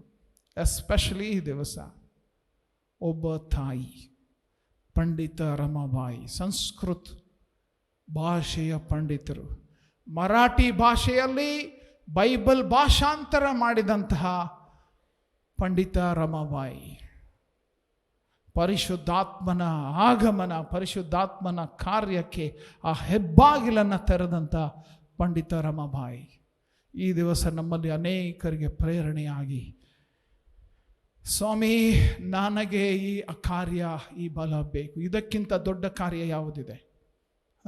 ಇದಕ್ಕಿಂತ ಶ್ರೇಷ್ಠವಾದ ಕಾರ್ಯ ಯಾವುದಿದೆ? ದೇವರ ಶಕ್ತಿ ನಮ್ಮಲ್ಲಿ ತುಂಬಿಕೊಳ್ಳೋದಕ್ಕಾಗುವಂತೆ ಈ ದಿವಸ ನಾವು ಪ್ರಾರ್ಥಿಸೋಣವೋ? ನಾವು ಈ ಸಮಯ ಪ್ರಾರ್ಥನೆಗೆ ಹೋಗುವಂತೆ ತಿರುಗೊಂದು ಸಾರಿ ಈ ಜೀವನದ ಕಾರ್ಯ ನಮ್ಮ ಮಧ್ಯದಲ್ಲಿ ಮಾಡು ಸ್ವಾಮಿ. ಈ ಜೀವಿತದಲ್ಲಿ ಕಾಣುವ ಈ ಆದರ್ಶ, ಒಬ್ಬ ವಿಧವೆ ಆದವಳು ತನ್ನ ದೇಶ ನಿವಾಸಿಗಳಿಗೋಸ್ಕರ ಭಾರ ಹೊತ್ತು 70 ಜನರ ಪ್ರಾರ್ಥನೆಯ ಕೂಟ, 550 ಜನಕ್ಕಿಂತ ಹೆಚ್ಚಾದಂಥ ಪ್ರಾರ್ಥನೆಯ ಕೂಟ, ಹಗಲು ರಾತ್ರಿ, ಮುಂಜಾನೆ ಸಾಯಂಕಾಲ ಪ್ರಾರ್ಥನೆ ಪ್ರಾರ್ಥನೆ ಪ್ರಾರ್ಥನೆ, ಅಭಿಷೇಕ ಅಭಿಷೇಕ ಅಭಿಷೇಕ, ಪರಲೋಕದ ಬೆಂಕಿಯೇ ಇಳಿದು ಬಾ ಅಂತ ಪ್ರಾರ್ಥಿಸಿದಾಗ ದೇವರು ಅಲಕ್ಷಿಸಲಿಲ್ಲ, ದೇವರು ತಿರಸ್ಕರಿಸಲಿಲ್ಲ. ಆ ಕಾರ್ಯವನ್ನು ಈ ದಿವಸ ನಮ್ಮ ಮಧ್ಯದಲ್ಲಿ ಮಾಡಲು ಶಕ್ತನಾಗಿದ್ದಾನೆ.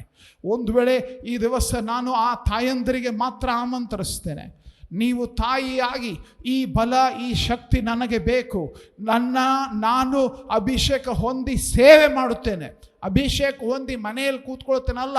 ಆ ಹೆಣ್ಣು ಮಕ್ಕಳು ಚಕಡಿ ಸಹ ಉಪಯೋಗಿಸಿ ಸೇವೆಗೆ ಹೋದರು, ಹಳ್ಳಿಗಳಿಗೆ ಹೋಗಿ ಸುವಾರ್ತೆ ಸಾರಿದರು.